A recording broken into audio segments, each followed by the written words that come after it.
Welcome back, Button Club members, to an episode of Safe Sets Podcast. I am one of your hosts, Shadow Fury. With me, as always, is Ricky Icebeam. And today, for the third week in a row, we're going to be covering a little bit of what happened at Capcom X.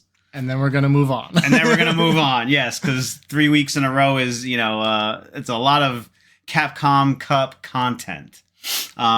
So... Did you get to watch any of the finals at all? I did, yeah. I watched the finals. I saw our first Street Fighter millionaire. Yes. What was your reaction to who won, the character that won, how that all went down? Yeah, I was super surprised. I've never seen Uma play. So if anyone who's watching this doesn't know, Uma is the Capcom Cup X champion, millionaire. He's a Juri main, and I wouldn't have guessed that a Juri would win. No. I mean, I think I did say on a previous podcast that I don't think any of the top tiers are going to win, like no Lukes, no JPs, anything like that, mostly because I think everybody knows the matchup really inside and out. But yeah, I didn't know who Uma was. I hadn't seen him play before this. And even when he was playing Juri and I was watching him beat everybody, I felt like there was nothing that he was doing that was out of the ordinary or like super exceptional. It was just like very few mistakes, optimal punishes, just playing good Street Fighter. To put it simply. No, we were all here. So we ran what we call here as a living room locals, where we have a bunch of setups here in our apartment. In case you don't know, this is my apartment with my wife. So we have setups, casuals in the back. We had a setup over here, and we all were just playing Street Fighter 6 and Tekken 8 for the day. And then above us is another screen that we were all watching Capcom X, Capcom Cup X. And all of us at one point stopped playing the game. We were so focused on watching it, and everyone was like, oh, get this Luke out of here. I don't want to see Luke again. I don't want to see JP. So we were all at the end really hoping that someone that wasn't a Luke or a JP main would win it. Right. So those grand finals were pretty tense because Chris Wong ended up, he's a Luke main, right? Yep. Yeah. And I actually had a running bet. Shout outs to Boltazo. He said for sure that top 8 was going to be, I think he said DJ and a Luke or something. DJ and a Luke. And I took I took anything else other than that as the bet. So yeah. You owe me $5, my friend. Yeah, I was a little bit surprised watching things play out that Lashar didn't end up winning the whole thing. Yeah. He was in the toughest group. He won the group. Mm-hmm. And then every match I watched him play, in contrast to Uma, where Uma was just doing normal stuff that, any good player would do, Lashar was like a superhero playing this game. He was doing stuff I've never seen before, making Chun-Li look absolutely broken. Yep. And so I was surprised that anybody was able to stop him. Mm-hmm. I was really voting for him. And Kusanagi also had kind of, inspired me. And Gachikun. We were all kind of like, yo, let's go Gachikun. Yeah, so Gachikun did really, really well with Rashid. He came in third place in Capcom Cup X. Everyone was excited for that character as well, like you were saying. We don't want to see any more Lukes. We don't want to see any more JPs. So I feel like everybody was really rooting for Gachikun's Rashid to make it as far as he could. Those are like the new underdogs, basically, right? Like Chun-Li and Rashid became the new underdogs. Yeah, like the top tiers from Street Fighter 5 are now like the mid-high tiers in Street Fighter 6. And everyone's really hoping they can break through. What a wall of characters. But also funny how, like, in Street Fighter 5, like, Ken wasn't a terrible character, but he was never considered top tier. No. And so now in Street Fighter 6, it's, like, so funny to, like, hear people complain about Ken when for so many years Ken was considered the mid-tier character in Street Fighter 5. Mm-hmm, mm-hmm. It is kind of crazy to hear all the... I almost, to a point, feel like Ken has gotten more attention and in a negative way than Luke has. Yeah, and from day one, like, I started playing Street Fighter 6 with Guile because I'm a Guile main, and then I pretty quickly picked up Luke and was like, oh, this character's awesome, he's easy, he's strong, and then after playing him for like 2 or 3 weeks straight, I was like, oh, this character's actually the best. This character is, if you can do the perfect Knuckles every time, he's number one. Yeah. He's like Ken plus the bonus damage. He's like Ken and Ryu together. Yeah, he's like Ken and Ryu, if he didn't have perfect Knuckles. Yeah. But he's like Ken and Ryu, and then they gave him the perfect Knuckles, so he's like more damage, more corner carry, better Oki, like all these options. I mean, the only thing you could even argue as a downside to Luke is that he's so powerful and has so many combo routes, it's easy to get confused. But if you have your routes down and, you're a strong enough player and you pick the right route every time and you're hitting the perfect knuckles and you're not dropping anything, he has so many tools at his disposal. You take a player like Mena, and it's like, yeah, he's going to use all the tools. He's going to do all the combos, and he's going to hardly drop anything, and the character's strong. Yeah. All right. What I would like to do next is I'll pull up top 16 so you guys can see it, and we can just kind of go over what we had seen for that day. So we have Chris Wong versus Phenom, so that's Luke versus Ken. A clean 3-0. Yeah. Which I was a little bit surprised because I really was rooting for Phenom. I thought he was going to do really, really well. Yeah, same. I think like the rest of how that went, let me follow. Where did Phenom go for losers bracket? Phenom, he lost to Safe 3-1. Which is also surprising because that's a Ken mirror match. Yeah. And I would have argued all day long that Phenom is the strongest Ken in this top 16. Yeah. Maybe the strongest Ken, period. Yeah, because he was the only one that you would see at other tournaments basically being like, all right, so tell me who's your top 5, and really pay them underneath the camera to be like, yeah, don't say Ken, right? Right, and then they don't say Ken. He's like, interesting, you named 5 characters and none of them are Ken. Yeah. He must not be top tier. Exactly. And I want to get into like some tiers and character things later on. But as far as Capcom X is concerned... So then DCQ versus Gachikun. DCQ is using JP, correct?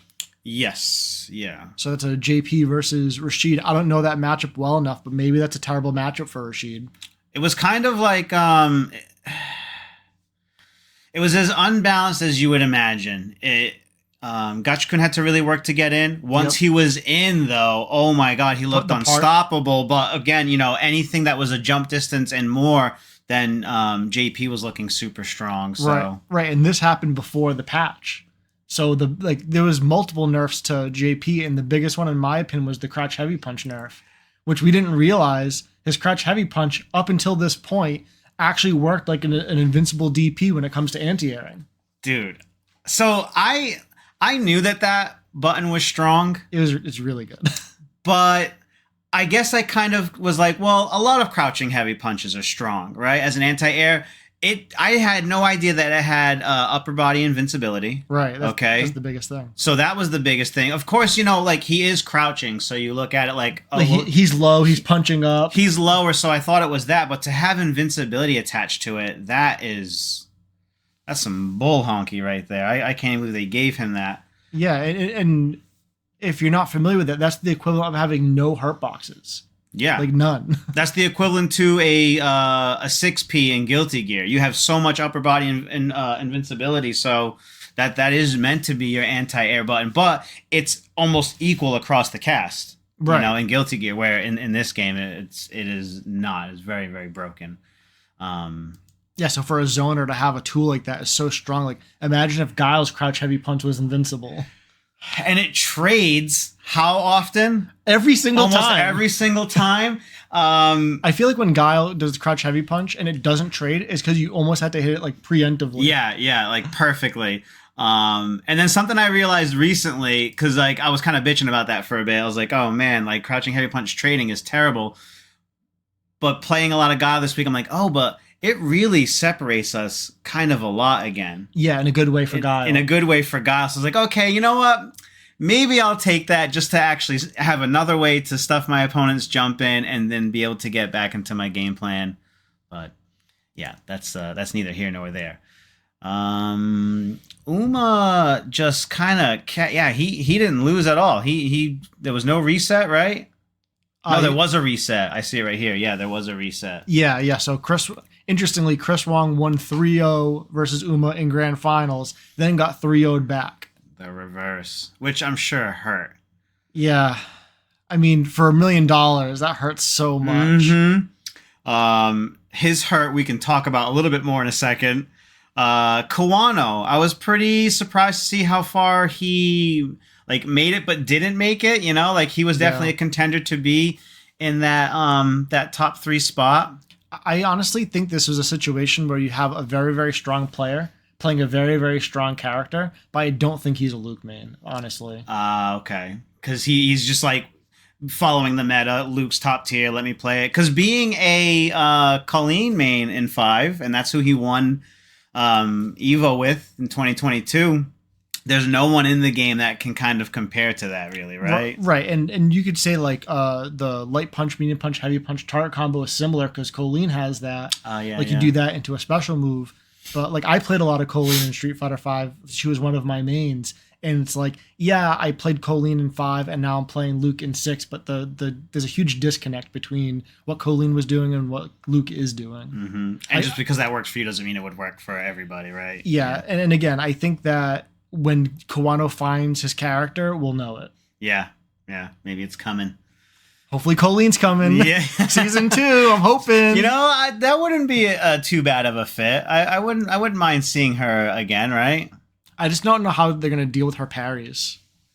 Oh, that's got to go, right? Well, no, because then that's like Amnesia, basically, right? Yeah, it's like Amnesia, but it's like, I don't know, parries are just weird in this game because everybody has a parry. Yeah. It would have to be kind of like how it was there. She has the parry, but a counter hit property after it, and an animation, basically, to kind of separate it. Yeah, and they're all hard knockdown. Oh, so right up the tier list again, right? What about NuckleDu? I really wanted NuckleDu to go far. He was one of those players where he's been so strong and so consistent for so long, and because he has multiple like top tier characters under his belt, I thought he was going to counterpick his way to victory, or at least close to it. Mm-hmm, and I mean, making top 16 is a huge monumental task. Like, of course, every single player on this list is an absolute killer. Mm-hmm. But yeah, I just really wanted NuckleDu to go even further than he was able to. And the other thing that's tough too is like when you get on this list, if you won your group, you're on winner side. If you got second place in your group, you're on loser side. And so that's such a huge difference. Yeah. And some of these, whether you made it out first in your pool or second in your pool, it was a difference of like 1 or 2 points. It was like, oh yeah, like you have 2 really strong players in the same pool. It's almost a coin flip as who's going to make it out first and second. Mm-hmm. So for the first to be on winners and the second to be on losers, and being on loser side of the bracket is so hard to fight against. Like, it's such a huge disadvantage. Absolutely, because losers bracket gets stacked. You have twice the amount of matches to go through now. Yeah, and I don't think any of these players that made it into the top 16 on loser side went particularly far at all. Yeah. It was all the winner side that were able to make it anywhere. Mm-hmm. Showing how detrimental it is to not be in that part of the bracket, right? Yeah, and I'm just looking at it quickly. I think NL is the only one who came in on loser side and made it a few rounds in. Mm-hmm, mm-hmm. So besides NL, everyone else got eliminated almost right away. Did we talk about NuckleDu's real life issues? We did, right? We did about his taxes. Yeah. So that was another reason why I was really kind of rooting for him. I would have loved to have seen him pull himself out of that hole. Yeah, because to make it to top 16 and then lose right away, I believe the reward for that is like $4,000, which when you make it this far in Capcom Cup, that's like nothing. No, it's the players who are making like top 8 and up towards the top, where you start to make 5 figures, 6 figures, and then one lucky player made 6 figures. No, 7 figures. 7 That's figures. true. That's so yeah. much money. Oh my God, you never even hear anyone say it like that, right? Did I say that wrong? So 5 figures, 6 figures, and then one player made 7 figures, $1 million. That's so much money. It's gnarly. What about your boy Fudo? Yeah. So the DJ did not hold up, unfortunately. No.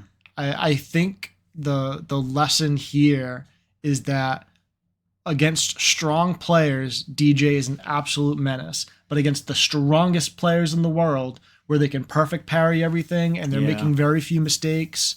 I mean, at least in this Capcom Cup, it seemed like DJ wasn't able to pull through. Like, there was so many Lukes. There was, Gachikun Rashid was in there. Like, there was just so many other characters that could counter DJ. Yeah. And then Mena. Really sad to see Mena get eliminated. Yeah, did you see which character he used to try to fight DJ? Because I'm a Luke main and I'm struggling against DJ. Even though I don't think it's a bad character matchup, I think it's just you have to fight it in a very particular way. Yeah. And it's a lot of knowledge check stuff. It's hard to remember exactly, but I remember at one point, I think he was, because this is already, so it might have been this. I think he went one way or the other, and then it was the last game that he needed to pull it out that he had just lost, and he went and switched characters, and it didn't take him any further, Right. So yeah, that was sad. And then Excuse me.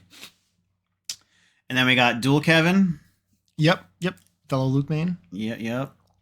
Yeah, so he lost to Safe being a Ken main. So Safe actually did better than I would have guessed. Mm-hmm. So he beat Dual Kevin, he beat Phenom, 3-1, 3-1, and then got 3-0'd by Gachikun. Just goes to show you that, we had talked about the names that were entering into Capcom Cup Top 16 and how we were like, we don't know this player, we don't know that.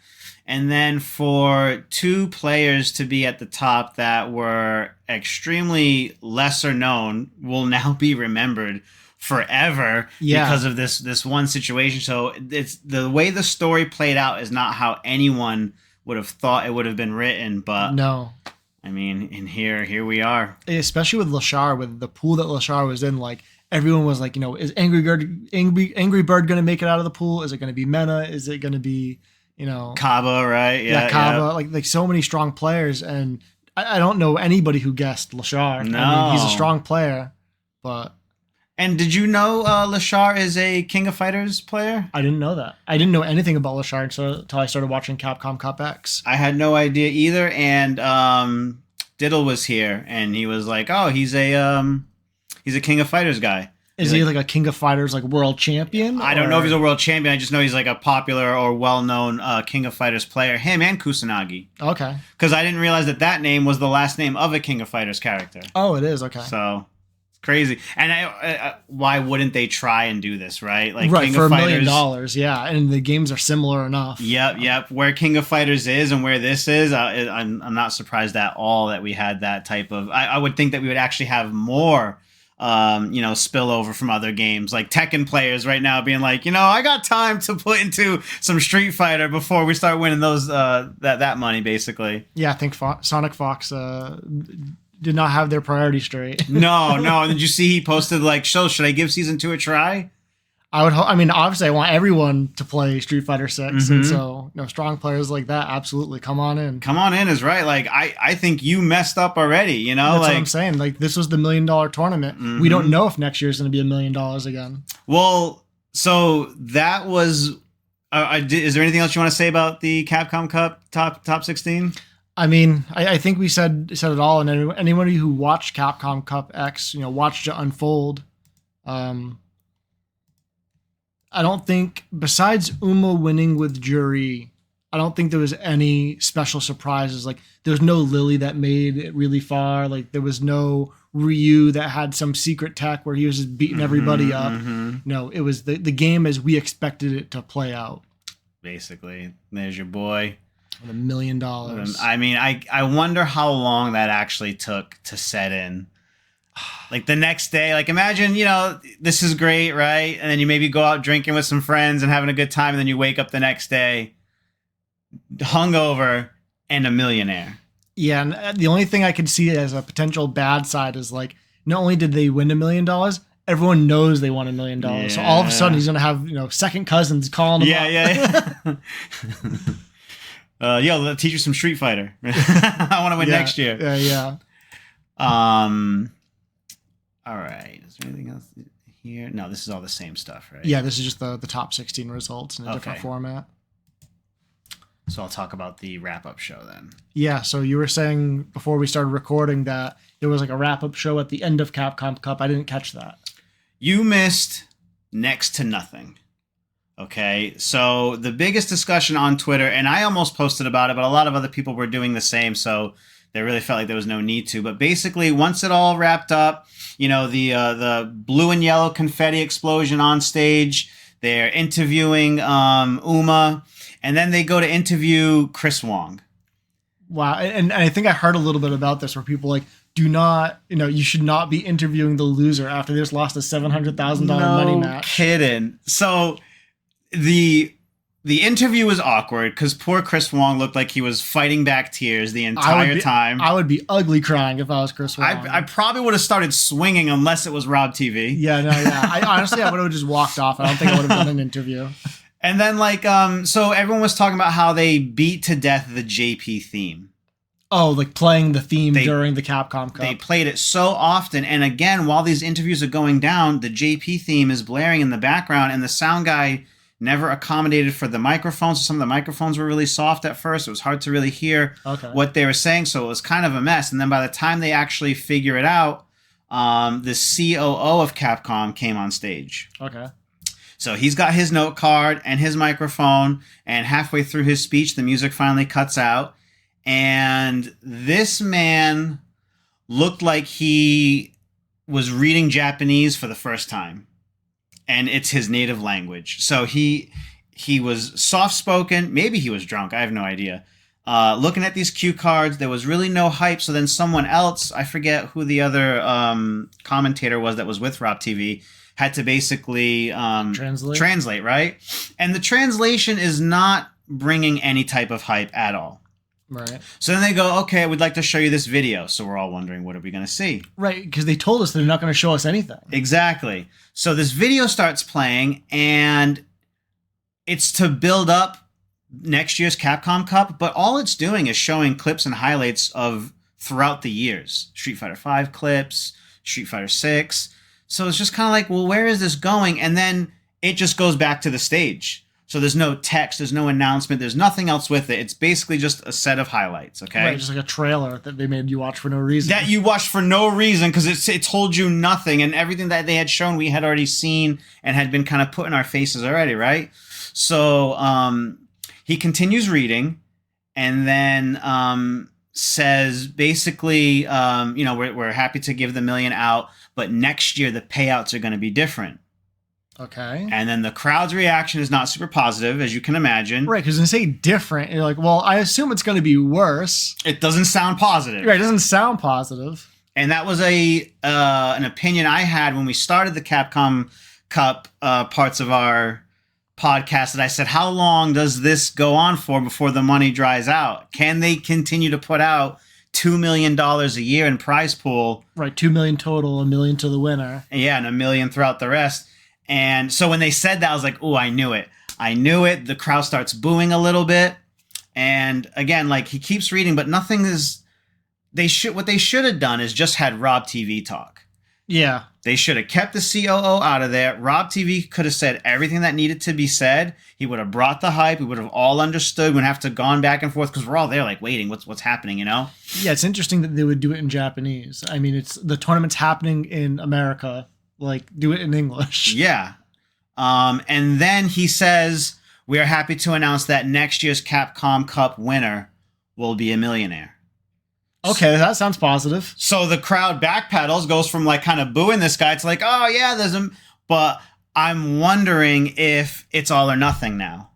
Oh my god, or maybe close to all or nothing, where like maybe because this year second place was like 300,000. Yeah, I think third place might have been like 201, and then it just kept like going down in increments. Yeah, so I wonder if it's going to be like $1 million for first and like maybe 100,000 for a second. That would suck so bad. That would suck, because there's already, like we just mentioned, a disparaging amount of difference between, first and second place.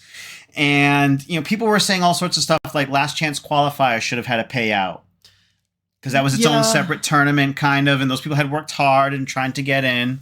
Yeah, because that was the other thing we were talking about, is if you make it out of the LCQ, you just made it into the top 48. Mm-hmm. And so if you make it to the top 48 and don't make it into the top 16, you only win $2,000. Exactly. So basically the winner of the LCQ gets a guaranteed $2,000 and a pretty small shot at making more than $2,000. The rest of it, yeah.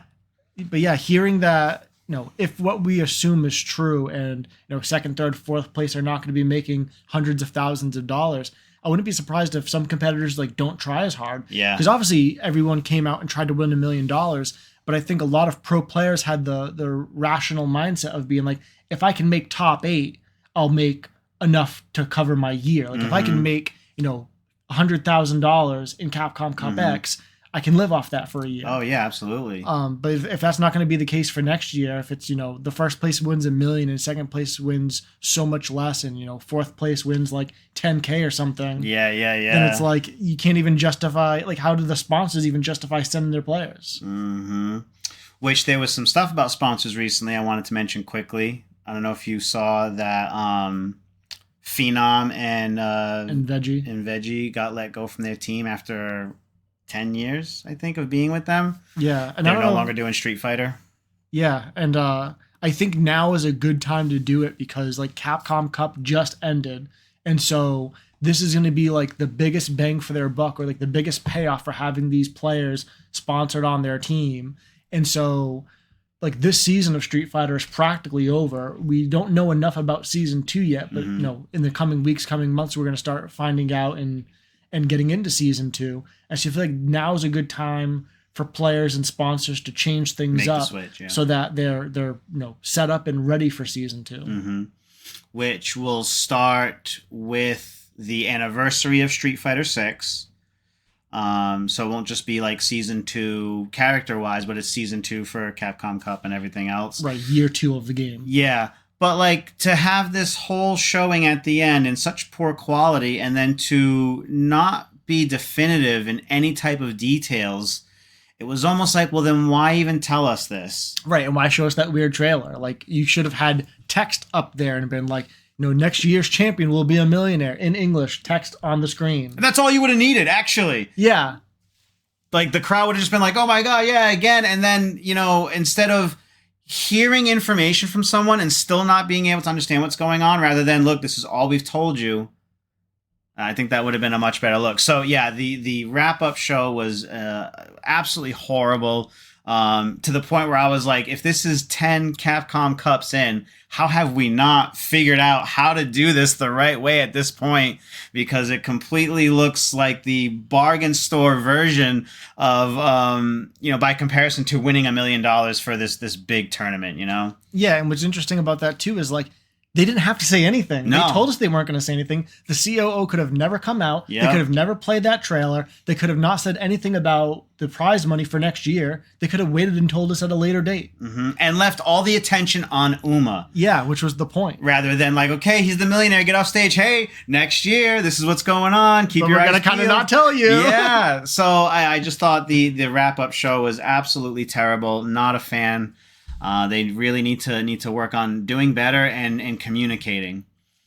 So next topic, I would say, right? Yeah, let's move on from Capcom Cup. Yeah. That happened a long, long time ago. I know. That was last week already, and it honestly felt like a month ago because it was like, 2 weekends worth of, almost like a full work week of watching Street Fighter. Yeah. Which I love, but it's exhausting. It was exhausting, yeah. So, while Capcom Cup X was going on, there was a lot of people playing a certain build of Street Fighter 6 that had Ed on it. At Capcom Cup, you're saying. At Capcom Cup, yep. And so people were enjoying Ed, putting out some hype videos as to what he was like, and discovering some of the patch notes that were coming to Street Fighter 6, which there was no confirmation that it was coming with Ed. Right. We didn't really realize that until I think right after Capcom Cup? Maybe it was the next day? Yeah, it was like the next day, yeah. Yeah, they were like, okay, so basically, yeah, we're dropping this patch, and here you go. So a lot of it was speculation.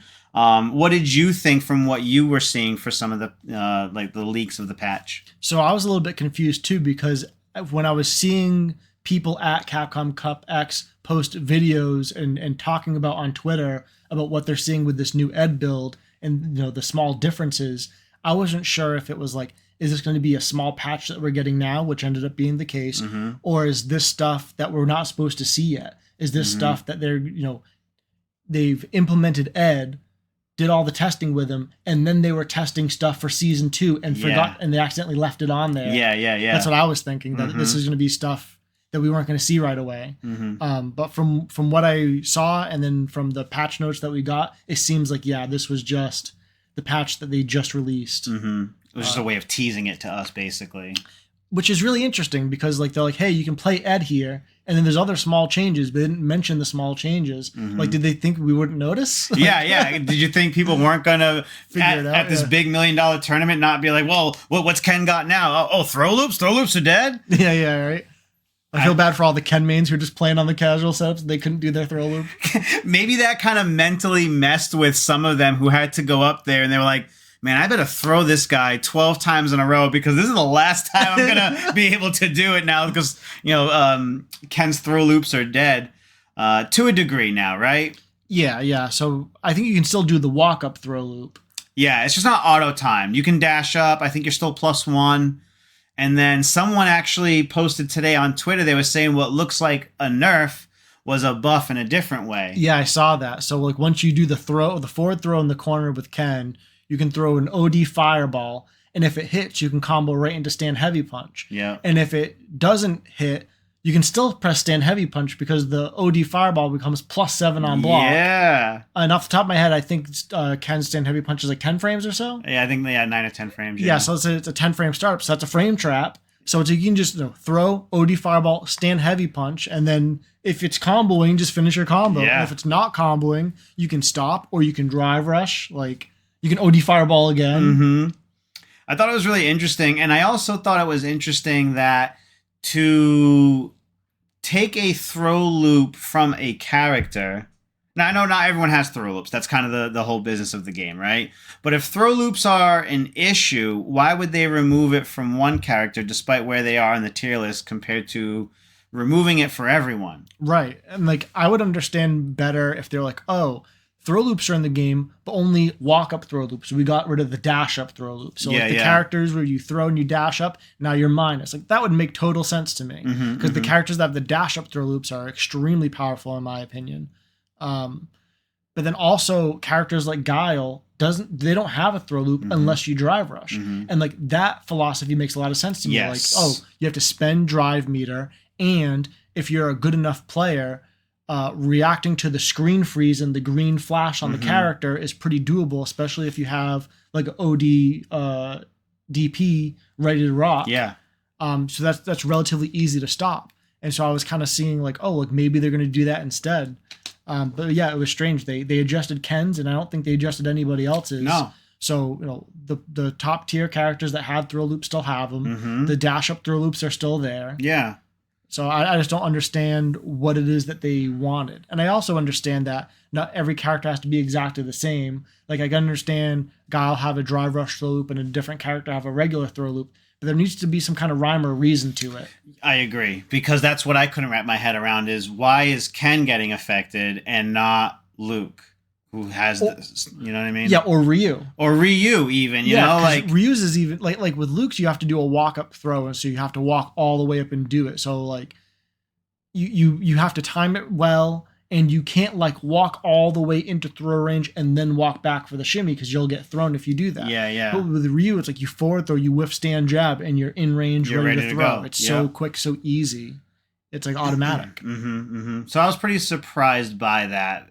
When the Ed trailer was shown, they show him doing a forward throw into the corner and the gap that left. And right away I said, ooh, is that a sign for things to come for other characters, you know? Right. Because like you said, there should be a different identity between characters, but the level of sameness is put there with the game mechanics. But I do feel like there's an issue here. Most people hate throw loops. Right. Unless you're on the opposite side of throw loop, then you're like, oh, I love this. But yeah, I just didn't understand why it was working for one and not the other. Why would you take it away from Ken and leave it with Luke and things like that? Speaking of Luke, there was another big change made to him with his... Yep, so his crouch medium punch has 3 more frames of recovery on whiff only. But as far as I'm aware, nothing else about the button has changed. Yeah. So... like you could argue it's a nerf, but I feel like it's a good nerf in that if you're using the button the way it's intended to be used, nothing bad's going to happen. You're not supposed to be just pressing it wildly in neutral and hoping that someone walks into it or that they whiff a straight. No, that Ken whiffs a stand heavy kick right in range. Like you're not supposed to do that. Yeah. And so I think it's a good nerf. It's a good fix. I agree with that. And I thought that it wasn't like you said, basically like doesn't ruin the character in any sort of way. They just want you to be more responsible when you're pressing those buttons, more mindful of the timing and spacing, so you're not just, autopilot. One button, the I win button, right? Just medium punch, and then your boy JP took a couple of hits, like we were mentioning earlier with the crouching heavy punch, and then the OD amnesia scaling. Yes, big scaling on the OD amnesia. So if my memory serves me correctly, up until now, the OD amnesia had 60% scaling, or,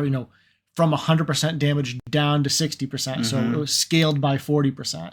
and now it's down to 15%. Yeah. So instead of scaling 40% down, it's down 85%. So more than double what it was before.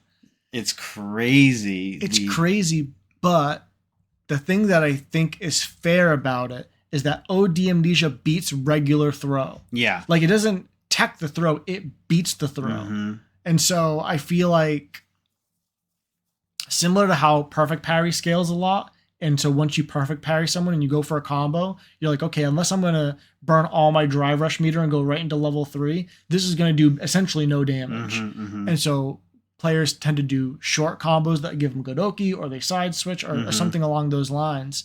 And so I feel like OD Amnesia kind of does the same thing now as like a perfect parry. I agree. It's a perfect parry that beats throw. And like what the rest of the cast can get off of using an OD invincible move, we're not comboing into our other portals into level 3 and getting this big damage. Yeah, we're not doing 50% because we took a risk.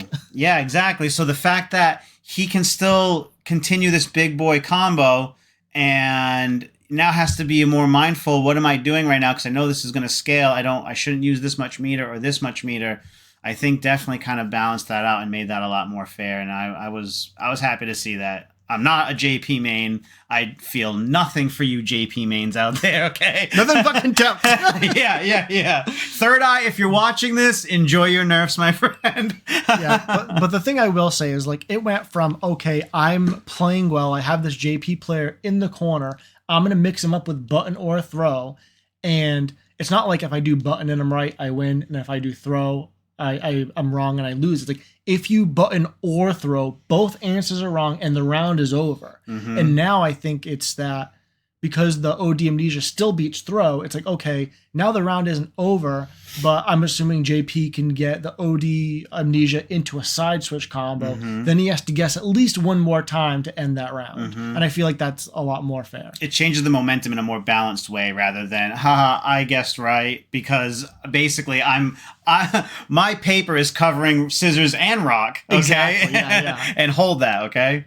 Yeah, and it actually reminded me of Urian in Street Fighter V. Urian's EX headbutt on Wake Up, before the final patch, it was an invincible reversal that had a slow startup. And so what that meant was, if you had like Oki on Urian, you had to do like a quick jab and then stop. Because if he did Wake Up EX headbutt, and if you did anything but jab, he would just blow you up. Yeah. So it's like, you couldn't hit a medium button, you couldn't hit a heavy button, you couldn't throw him, you couldn't delay jab, you couldn't delay throw. There was like so many things you couldn't do.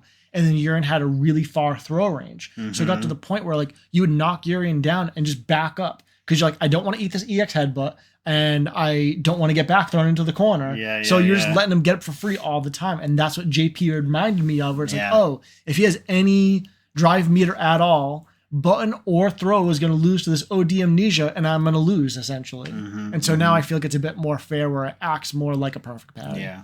Because even with Urian, after he got EX headbutt, could he get forward medium punch afterwards as like the juggle to reset? Yeah, he could do a forward medium punch and it would like land them. But the other thing he could do was just like shoulder tackle. Oh, okay, yeah. Regular or EX? I think he could do either one. But the thing that in Street Fighter V that made that kind of okay is because you had to EX your headbutt, you couldn't shoulder tackle into CA because you spent a bar on the EX headbutt. Okay, yeah. But you could still like EX headbutt into shoulder tackle, dash up, you get Oki. All that fun stuff. That's behind us. Yeah. I'm not still upset. Yeah, right. On the car ride on your way home, you're just flicking tears from your eyes like goddamn Urian. Rest in peace, Urian. Yeah.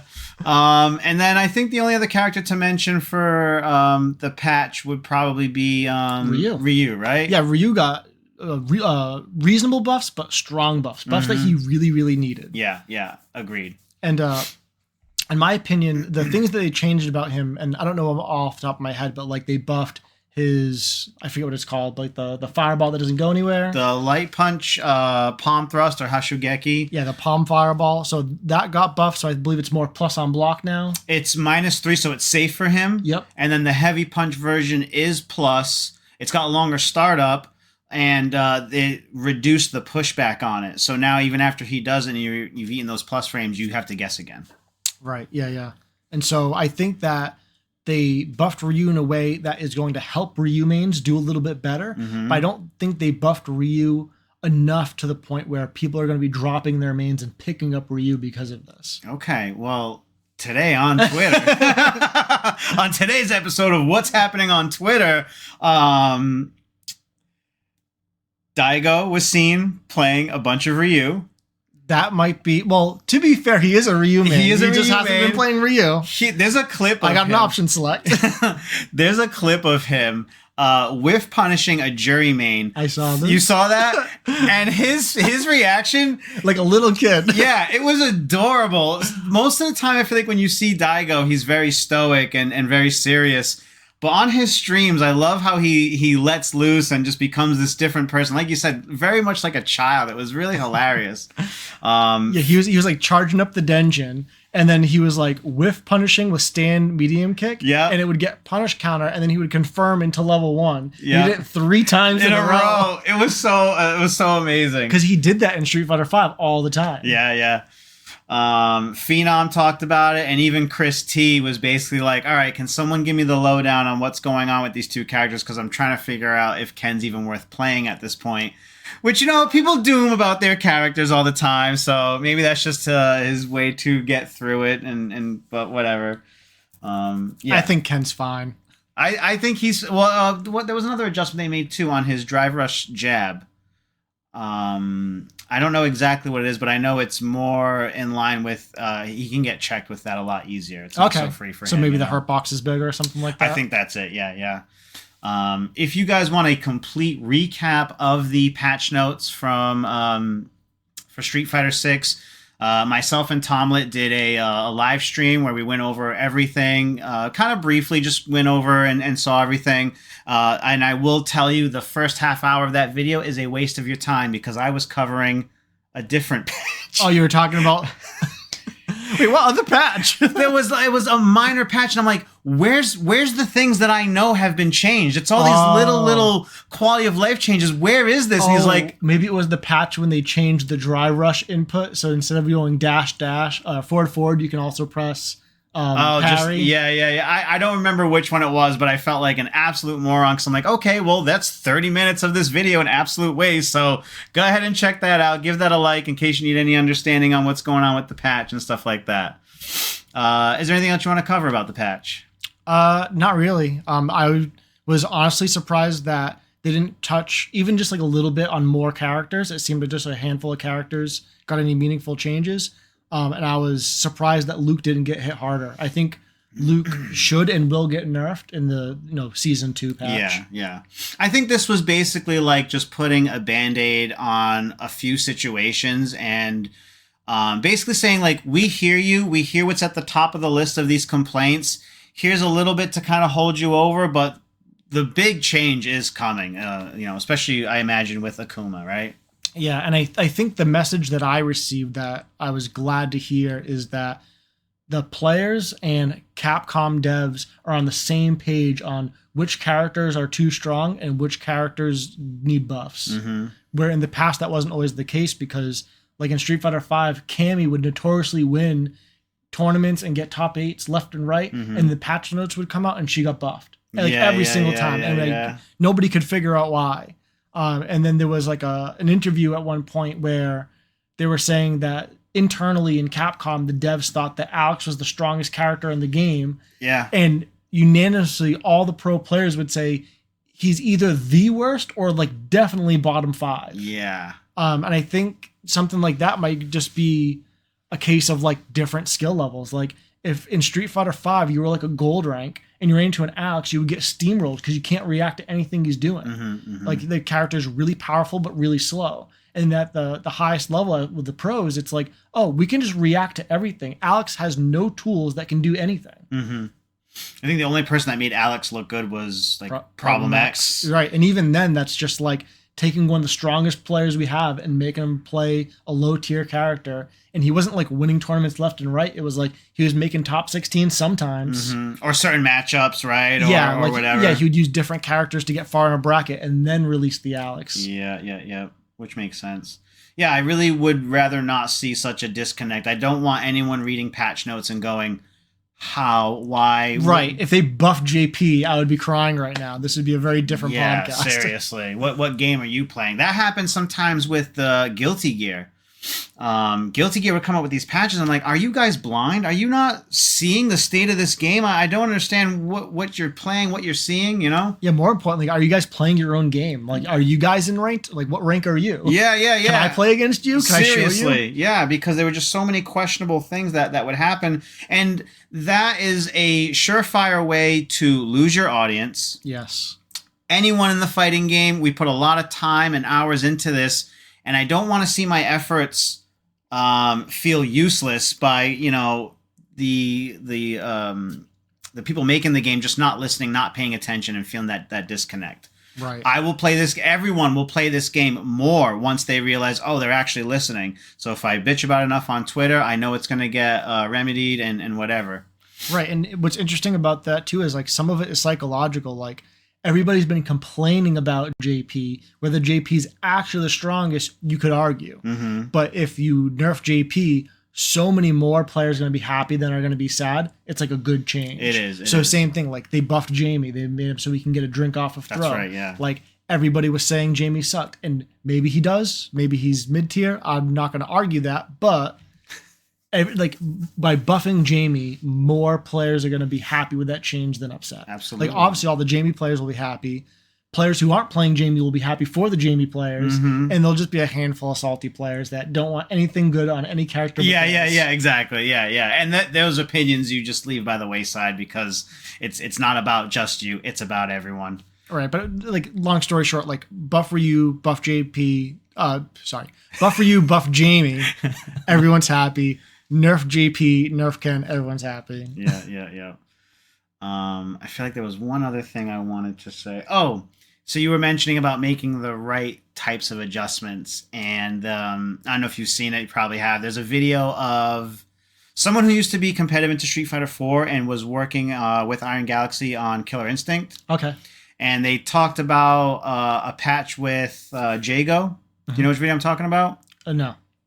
So basically, he was saying that like every time they did a patch, the community would be like, "Why aren't you changing Jago? Jago's he gets health back on a certain point. Maybe it's his instinct or whatever." And they were like, "You need to look at this. Him getting health back like Elena is wrong. It's broken. It's broken. It's broken." So then what they actually did was they really broke the character down instead of just listening to the audience. They were like, well, where does Jago lose? Well, he's really good full screen, mid screen, close up. So one of his best get in moves, which is almost like a Tatsu's, like a shadow kick kind of thing, was plus on block.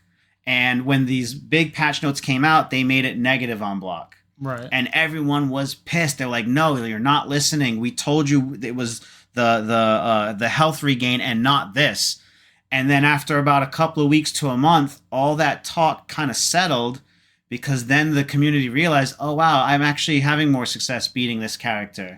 Right. They didn't listen to the community, but they nerfed the character in a meaningful way that appeased them. Yeah. So kind of like the crouching medium punch with Luke, they basically were like, well, now we want you to be doing this in a more meaningful way. Right. And not just throwing it out mindlessly. So, and what did he said? Basically, like, we don't want to touch the symptoms. We want to hit the disease, basically. You know what I mean? Right, exactly. And there is that disconnect between players because we see the game one way and the developers have how they want the game to be played. So I think that's just an interesting relationship that I hope continues with Street Fighter 6, that even if we think we know what we're talking about, as long as the corrections are in line with what needs to be changed, we're in a good spot, you know? Right, and that reminds me of like not wanting to remove a character what makes them that character. So like that would be like if you had a grappler who was strong in like every way possible,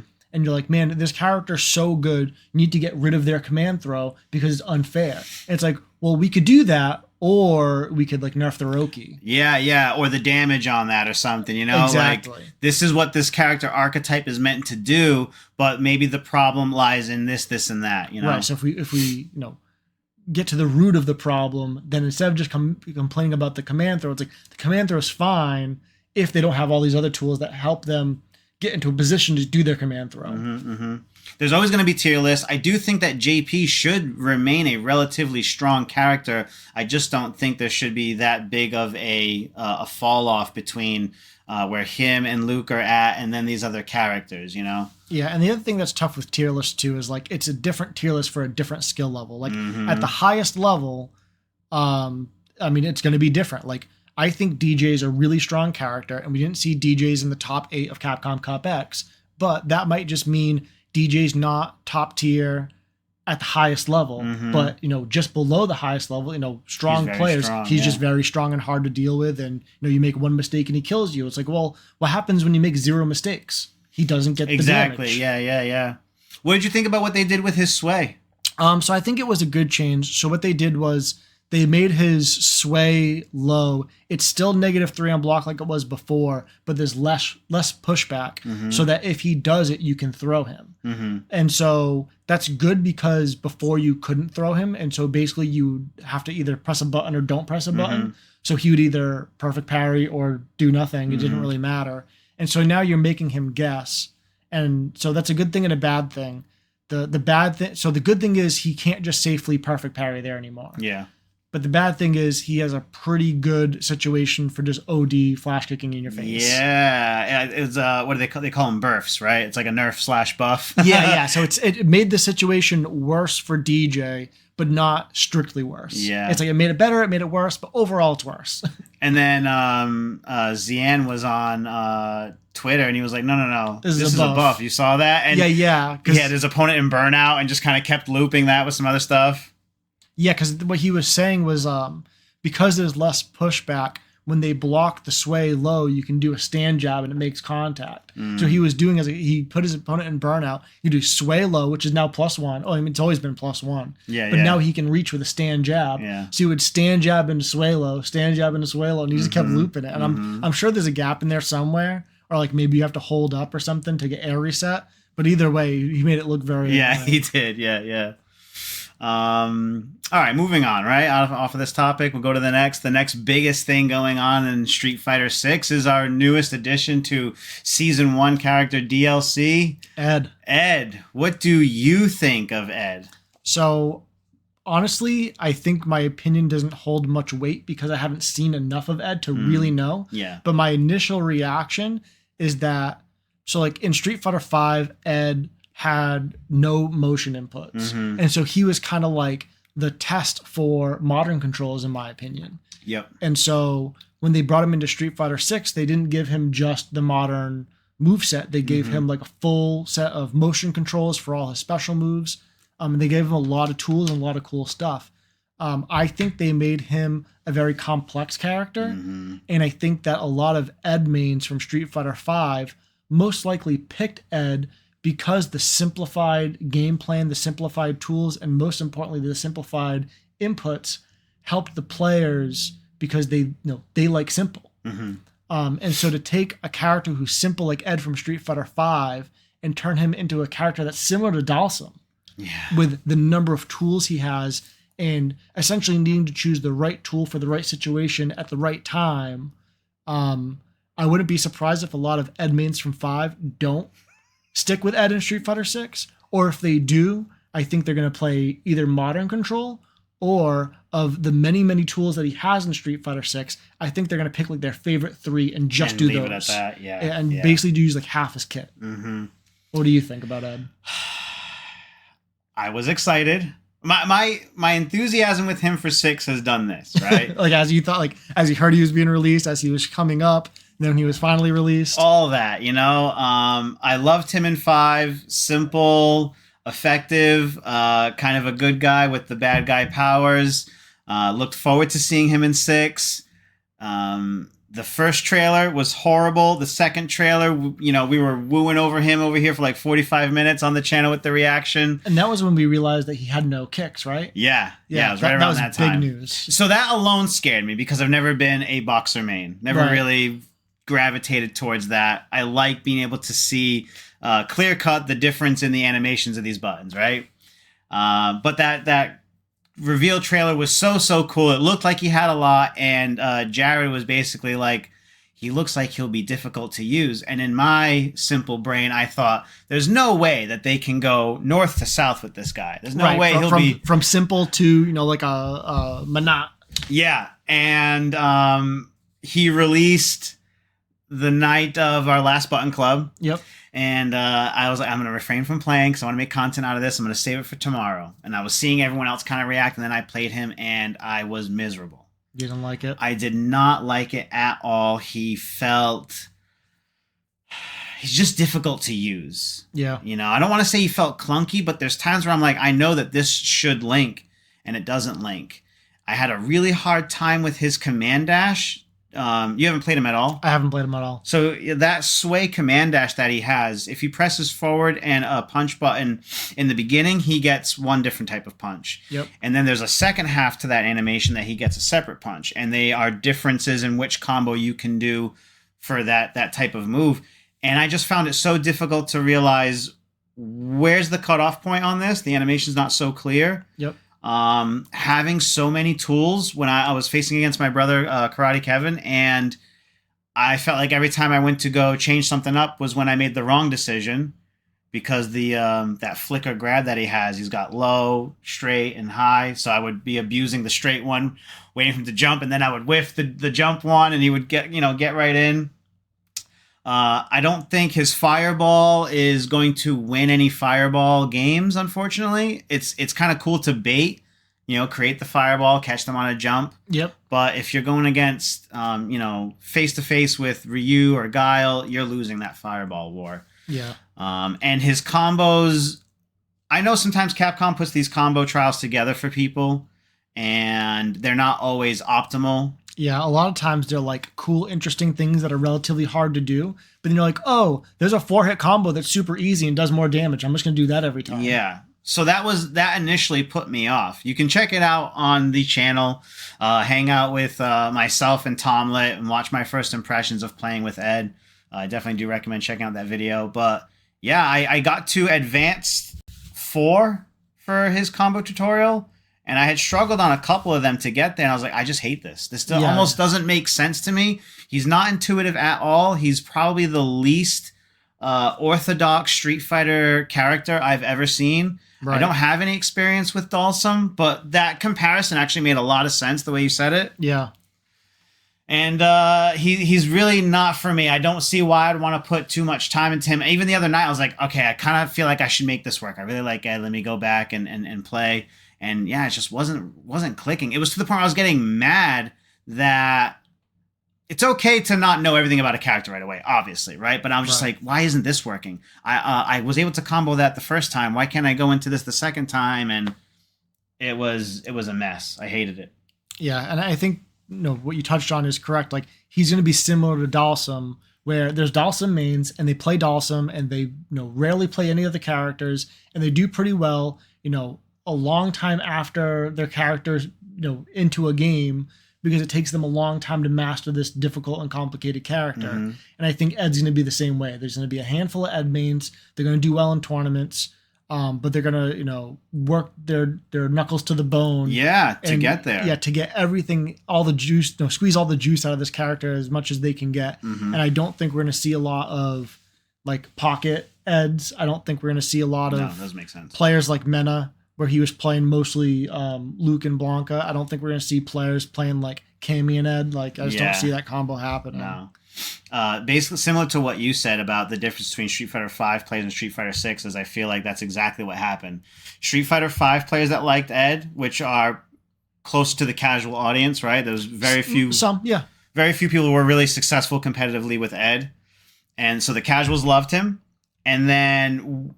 I'm seeing that same right now. I'm turned off by Ed completely, but there are pro players like Justin Wong and Smug and even Ending Walker who are, watering at the mouth right now because like, oh, he looks broken. He's got this too. Some of the things that look really strong in his reveal trailer, it's played up that way. Yep. It's all really staged. So like that heavy punch charge that he has, it took me a few tries to realize what's actually going on with that. I'm like, oh, he can eat through the fireball, no problem, right? Well, it has to be fully charged for him to eat the fireball. And he can't just be like, oh, there's a fireball, let me do this. No, it's a little more preemptive. Right. If someone throws the fireball while you're doing that, you've absorbed it and you go through it. And then the startup on some of those, on the snatcher, flicker, jabs is a lot. His air buttons make no sense.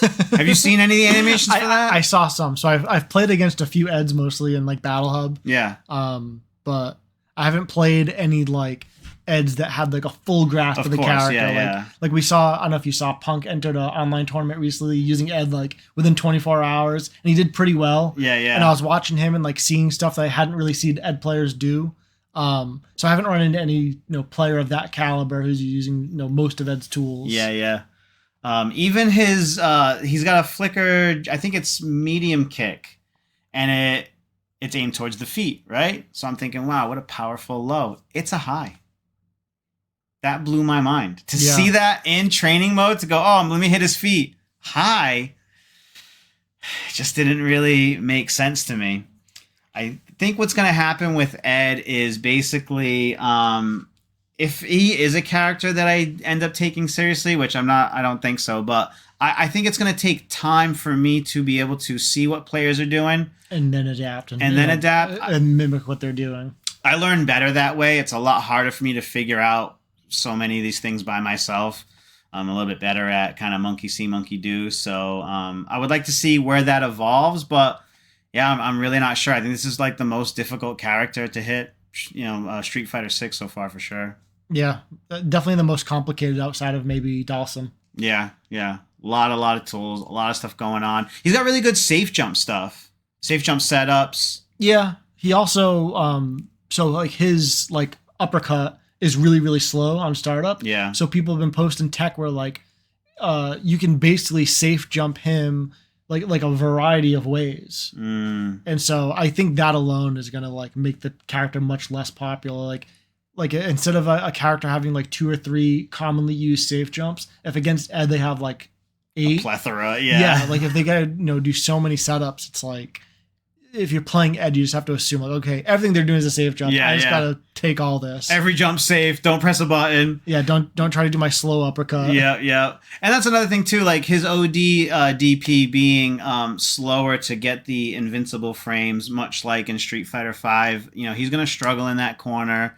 I found myself using drive reversal a lot more in that matchup, which eats up even more drive meter than an OD. Yeah, and that kind of reminds me, like, I think a lot of Dawson mains feel the same. Like, they're so, rightfully so, feeling scared because of the offense of their opponent and not having the tools to stop it. Yeah. And then it's like they're drive reversaling more, they're tacking on defense more, like, they're taking more risks on defense just trying to stay alive. Yeah, kind of a bummer for me. I'm trying to think if there's anything else about Ed that I had seen Oh, everyone's complaining about his jab. Oh, it being too stubby. Too stubby. It kind of has up, and then someone shared the hitbox, hurtbox information on it. Have you seen that yet? I didn't see that, no. The hitbox on it isn't even around his fist. So if the animation's up like this, my fault. It actually goes from wrist to forearm, and like in this area, but not out, and not up at all. So the way it looks is not the way it hits. No, it's completely deceiving. It's really, really odd. I wonder, just for kicks, if it's available on here. Do they have your boy Ed posted? I don't think they do. No, I guess not. Okay. Do you think you would mess around with Ed? Because you don't have any of the DLC, right? So I don't own any of the DLC, but I have 10 of like the rental tickets. Oh, okay. Which is the max they'll let you hold. Yeah. But there hasn't been any of the DLC characters that I'm interested in enough to even spend a rental ticket. Like I can watch the Ed trail and be like, yeah, not for me. Yeah. Oh, so you knew right away, not for you. Oh, right? Yeah. As soon as I heard that there was no kicks, I'm like, okay, this is a completely different Ed. Probably not for me. And then, seeing all the different tools they gave him, like, I don't mind a character that has lots of tools, but I like a character that has like a simple game plan. I want to make sure I'm using all their tools effectively. Yeah.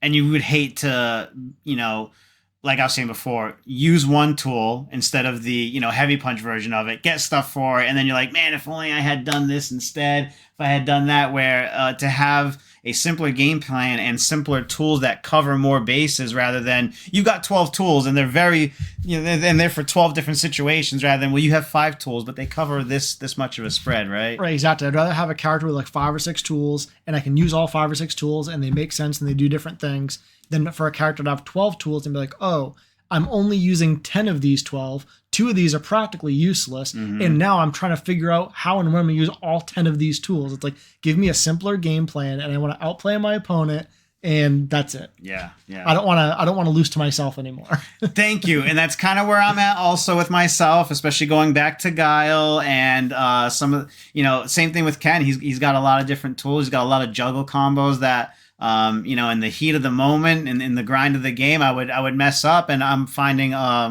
a lot more success lately going back to Guile. Old Guile Back habits. to basics. Yeah. Oh, it feels so good. So the other night I mentioned I had played against my brother as, Ed versus his Ryu.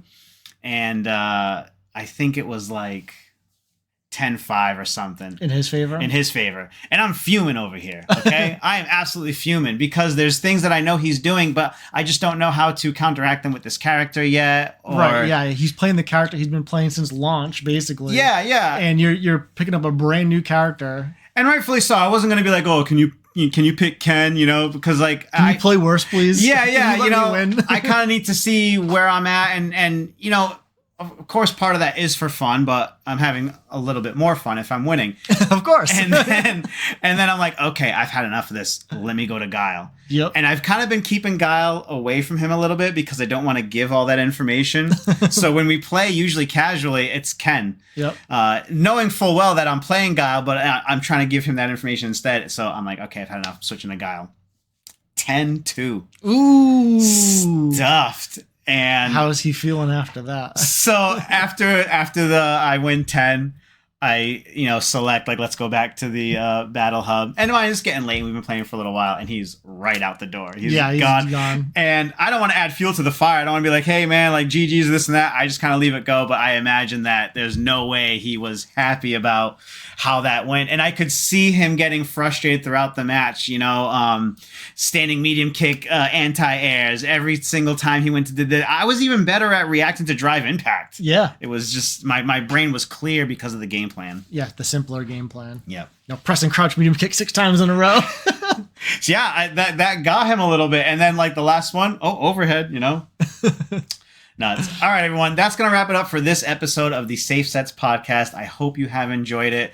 If you did, please feel free to click that like button. If you find yourself here often but haven't subscribed yet, please consider subscribing, as it's a big help for us. We're at the cusp of 1,500 subscribers, which is just amazing. The amount of love and attention we've been getting lately is astronomical, and it really, really feels good. So I thank you for that.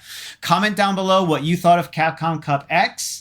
Also what you think of the balance patch and Ed, and share this video with your friends. Get us some more love and attention. That's going to do it for this one. I will catch you guys on the next episode. Keep pressing them buttons and stay safe. Have a good night.